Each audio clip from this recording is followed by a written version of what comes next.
Hi, I'm Lisa Redfern, and this is Gingersnap, a conversation and a cookie with a creative Mainer. Today, my creative Mainer is Kenya Hall. She's a soul singer based in South Portland, and he went away so fast. I was going to introduce you. That was her son Miles. I'm sure he'll be back. He'll make another cameo.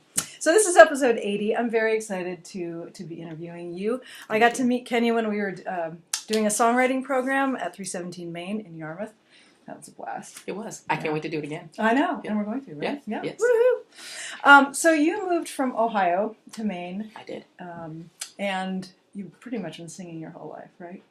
For as long as I can remember, I've been singing. Yes. Yeah. Professionally singing, not until I moved to Maine. So I sang a little bit when I was still in Ohio, but I really didn't get into professionally singing until I came to Maine, which has been a long time now. Yeah. It's been a long time. Mm-hmm. What's your favorite venue in Maine? Or one of them?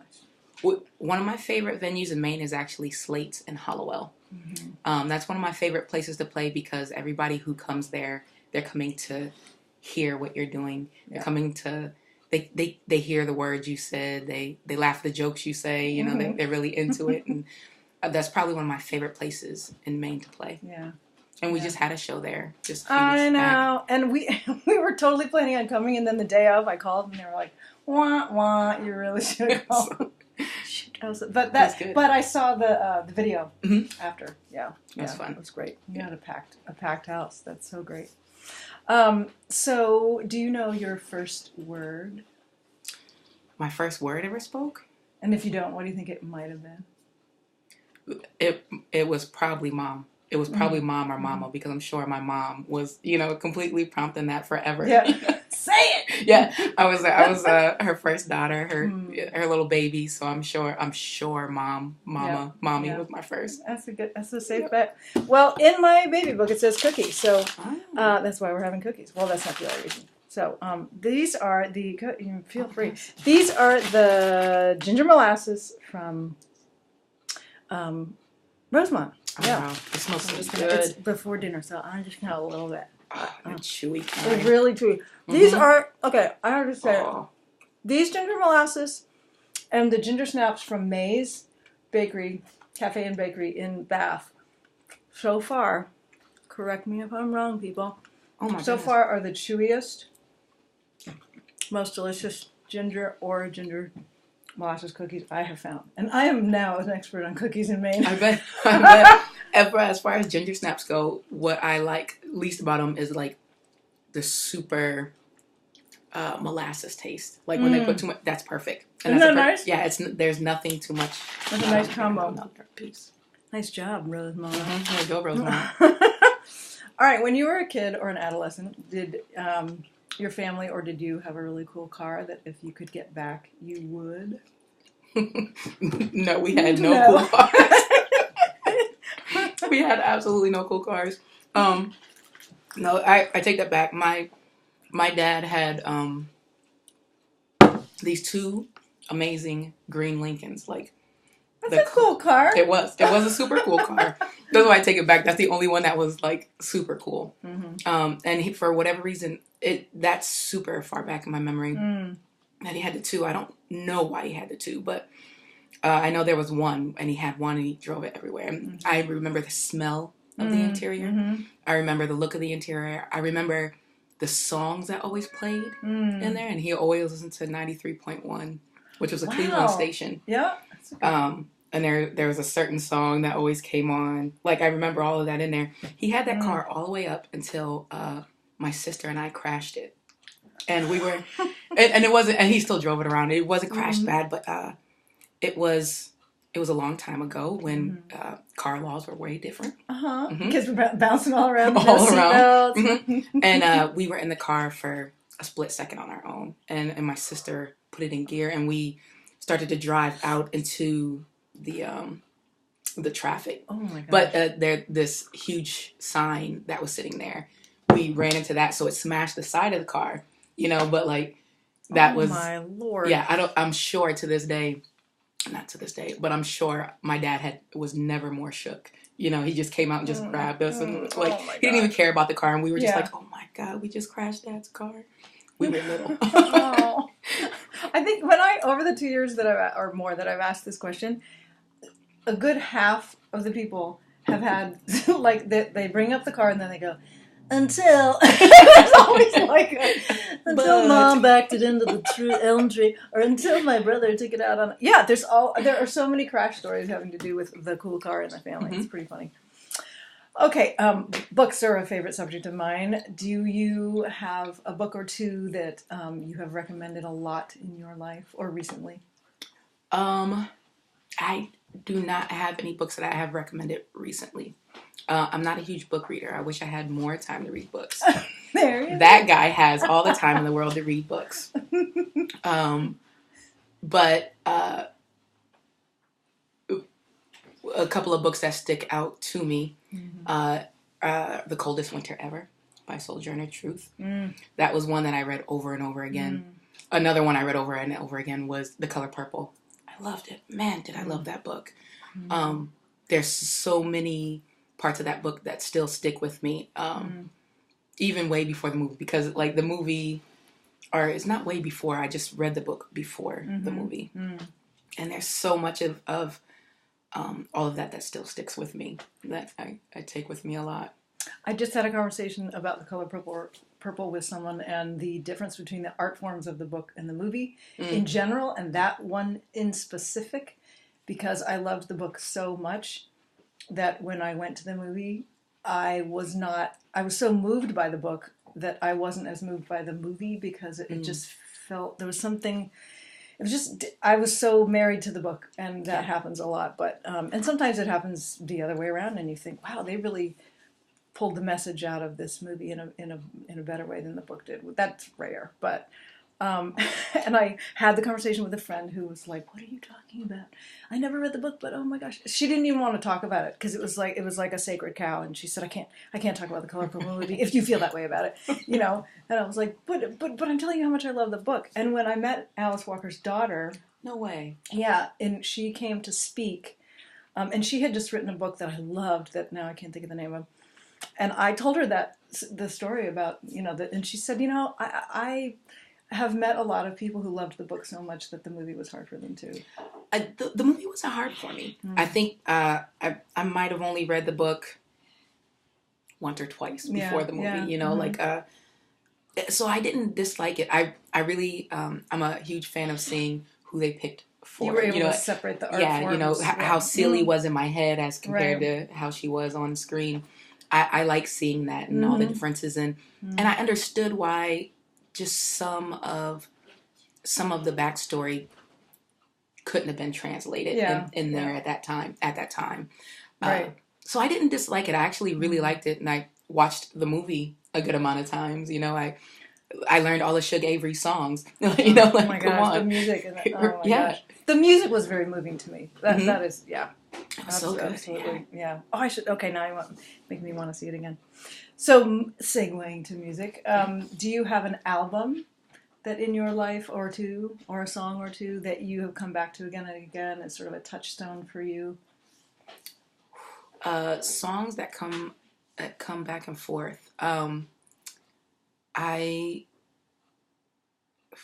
I could ask it in a different way. If you had a car trip and you could pick like 5 CDs, what would be a couple of those? Of those.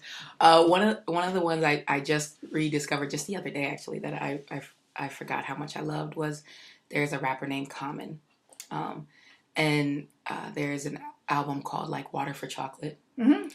It's an amazing album, and I just forgot how good it was. I forgot how much range he has to speak about. Not so much his entertainment range, but like how much he has to talk about, and so much of it was so good, and it has so many of the producers that I really still like and still listen to on it. I would definitely take that on a car trip. I would still take Songs in the Key of Life. Oh yeah. That's still a good car trip ride. Absolutely. That is a really good one. One I actually discovered yesterday, though, which is, I wouldn't say is in my top 5, but I discovered yesterday. Wow. How much I liked it. I knew it, but it was actually Pink Floyd's Dark Side of the Moon. Oh, Yeah, well, that's one of my. Yesterday was the first day that I ever gave it like direct headphone concentration. And I already knew it. I already knew a lot of the songs, but it's the first time that it was just that's all I could hear. It's just gorgeous. It really was, and it surprised me. Where I've always heard that, and I've always known people say that about that album. I get it, and I probably, to tell the truth, could I have gotten that a few years back? Maybe not. I think a headphone. We were just talking about this the other day too. My brother and I, when we got albums, and we'd go in his room and we'd each hook up the headphones. There is something about it takes everything else away. It's like you're underwater with the music. Yeah. And you're separated from other things, and you just go deeper with it when it's in there. Yeah. And we would, then take them off and then dissect it and analyze it and oh my God, what do you think that means? Right. And it was an experience. It was a thing to do. Yeah. One which I would have taken on the car trip or headphones. One of my favorite headphone listening experience is D'Angelo's Voodoo. I don't know that. Do you know who D'Angelo is? Mm-mm. He's an R&B singer, but he came out in like mid-90s, and he's been going all this time. Took a huge chunk of time off. What an amazing composer. He's a piano player. Amazing singer. The people that he plays with, everybody, in fact, the album Voodoo, where it was recorded at and everything, it's so indicative of the sound of that time. And it blew everybody's mind who are super into soul music, because his first album was very commercial soul music, and then there was Voodoo, where it just opened up, it expanded, it had amazing things to talk about. It just came from everywhere, and so it became a pretty good standard for ushering in the neo soul era of music. In his Erykah Badu's Mama's Gun also could definitely be on that car trip. Both of those albums were recorded at the same place, produced by the same people. Yeah. Lots of the same instrumentalists on the track. And Mama's Gun is another one that just in headphones, you can hear it. You can hear it out anywhere. You can hear her sing it. Yeah. And I've heard her sing a lot of times. Yeah. It's way different inside the headphones. Yep. That's great. Oh my God. Yeah. I love this because when I do these, I write books down that people talk about. I write music down that people talk about, and go check it out. So thank you for that. But you mentioned Common. Do you know that he's a really incredible actor? You probably know that. Yeah. He was in the series Hell on Wheels. Did you see that series? I don't know what about the building of the westward expansion of the the railroad. It's about the building of the railroad, and he's part of the community that builds the railroad. And he's I was like, who is that? Yeah. I'm like, oh my gosh, it's Common. Yeah, he's amazing. He's amazing. Yeah. Okay, so Kenya Hall, if a movie was made about your life, what genre would it be? Would you like it to be? And who would star as you? Who do you think they'd cast as you, or who would you like to have them cast as you? Hopefully, they would cast either Jill Scott. Who is an amazing actress. Is amazing. Yes, one of my favorite writers too. I have some of her poetry books. Oh my God.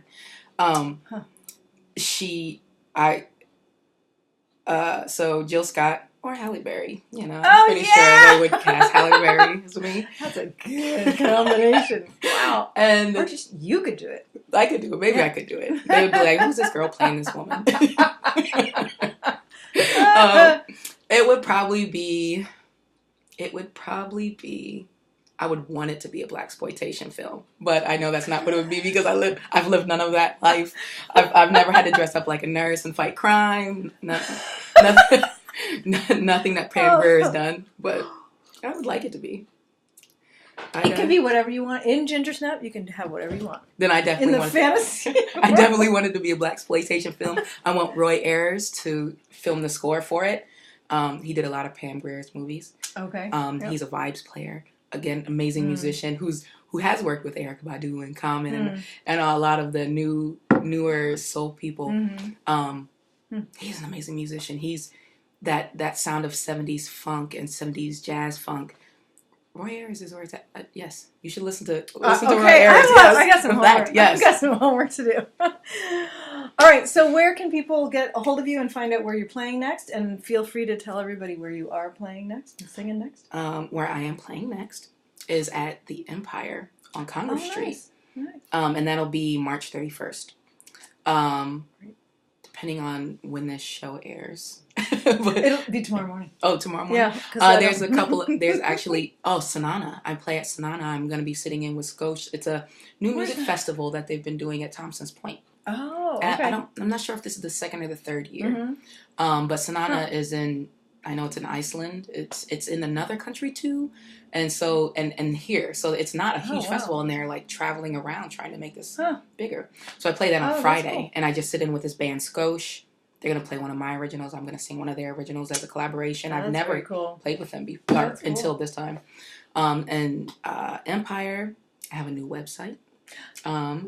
So it is all three W's at KenyaHall.com. You know, cool. So as long as you can remember my name. Simple. Yep. And there's new music on there. And I will keep it up to date as to where I'm playing too. Cool. All right.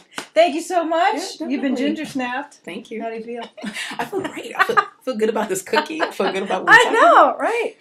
Okay, thank you so much. I'm Lisa Redfern. This is Conversation and a Cookie with a Creative Mainer, episode 80. Can you believe it? 80. Congratulations. Thank you. If you want to know more about me or my music, you can go to www.lisaredfern.com. All right. Oh, whoopsie. This has been Gingersnap.